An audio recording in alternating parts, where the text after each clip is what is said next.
കണ്ട് നമ്മൾ തെറ്റിദ്ധരിച്ച ഒരു കഥാസന്ദർഭം മാത്രം പറയാം.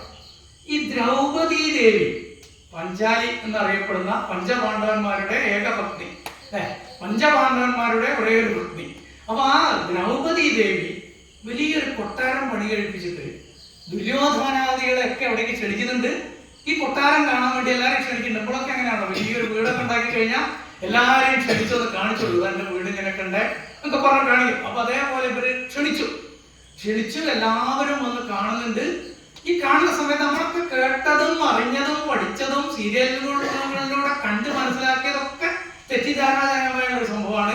ദ്രൗപദി ദേവി ദുര്യോധനെ പരിഹസിക്കുന്നുണ്ട് എന്ന് നിങ്ങളൊക്കെ കേട്ടിട്ടുണ്ടാവും. ദ്രൗപദി എന്ത് ചെയ്യുന്നുണ്ട്? ദുര്യോധനെ കളിയാക്കി വിടുന്നുണ്ട്. എന്താ സന്ദർഭം? നിലവും അവിടെ തന്നെയുള്ള ഒരു ജലം നിറഞ്ഞ നടുമിറ്റം പോലെ ഒരു സ്ഥലത്ത് രണ്ടും കണ്ടാൽ ഒരേപോലെ സ്ഥല ജല വിഭ്രാന്തി വന്നു പറഞ്ഞു. എന്നാൽ നിലം കണ്ടാൽ എത്രയും മിനിസാണ് കണ്ണാടി പോലെ തിളങ്ങുന്ന വെട്ടിത്തിളങ്ങുന്ന നിലം, അതും വെള്ളം കൂടി നമുക്ക് മാറിപ്പോകും. ഇത്രയും നല്ല തറയാ.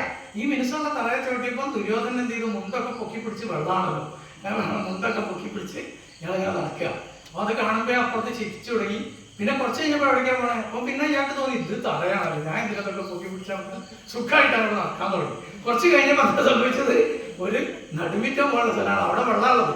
ഇത് മനസ്സിലാവുന്നില്ല ഒരു തരത്തിലും. ആ വ്യക്തിക്ക് ഇതിന്റെ വ്യത്യാസം മനസ്സിലാവുന്നില്ല. മുണ്ടൊക്കെ താത്തിട്ട് കേമായിട്ട് എന്താ വെച്ചാൽ അട്ടച്ച് നടക്കുമോ? പക്ഷേ വെള്ളത്തിൽ പോയിച്ചാണ് അവിടെ വീണു. ചുരുക്കി പറഞ്ഞാൽ വീണ്ടും നനഞ്ഞു. ഈ കാഴ്ച കണ്ട് കല്ലനും ചിരിച്ചു, ദ്രൗപദി കൈ കൊട്ടി ചിരിച്ചു എന്നാണ് സീരിയൽ വരുന്നത്.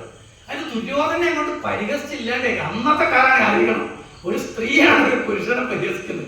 അതും കൂടി ആ കാലഘട്ടമായിട്ട് നമ്മൾ ചേർത്ത് വായിക്കണം. അപ്പൊ പരിഹാസത്തിന്റെ അങ്ങേ തല വരെ ഈ ദ്രൗപദി ദേവിയുടെ കയ്യിൽ നിന്ന് കിട്ടിയപ്പോ ദുര്യോധന മഹാരാജാവിന് എന്ത് തോന്നി? അയാള് രാജാവ് കൂടിയല്ലോ, അപ്പത്തെ ഭരിക്കുന്ന രാജാവ് കൂടിയാണ്. അദ്ദേഹത്തിന്റെ ഹൃദയത്തിൽ പ്രതികാരം അങ്ങോട്ട് തളം കെട്ടി പുറത്തേക്ക് വരിക.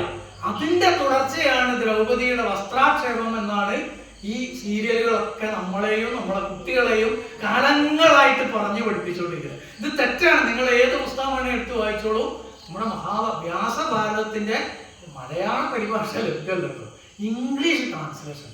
ആ ഇംഗ്ലീഷ് പുസ്തകത്തിൽ എവിടെയും ദ്രൗപദി ദുര്യോധന കൈകൊട്ടി ചിരിച്ച് കുരുടന്റെ പുത്രൻ എന്നും കുരുടനായിരിക്കും.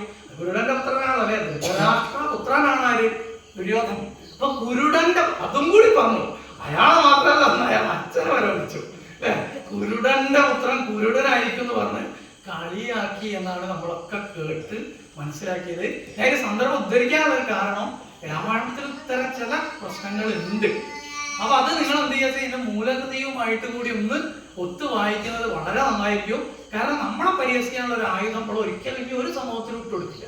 അതിന്റെ ഒരു വശം കൂടിയാണ്. കാരണം തെറ്റിദ്ധാരണാപരമായിട്ടുള്ള കുറെ കാര്യങ്ങൾ നമ്മുടെ നാട്ടിൽ ഇങ്ങനെ പ്രചാരം നൽകിയിട്ട് രണ്ട് കാര്യമാണ്. സംസ്കൃത അപ്രാപ്യം എന്ന് പറഞ്ഞിട്ട് ഈ ഭാഷ ആർക്കും മനസ്സിലാവില്ല, വായിച്ചാൽ മനസ്സിലാക്കാണ്ട് എന്ത് വേണമെങ്കിലും വ്യാഖ്യാനിക്കാൻ തെറ്റിദ്ധരിച്ചു. അപ്പൊ അങ്ങനെയൊക്കെയാണ്. അവിടെ നിന്നോട്ടെ ഒറ്റ കാര്യം കൂടി കൂട്ടിച്ചേർക്കാനുള്ളത് നമ്മൾ പറഞ്ഞല്ലോ.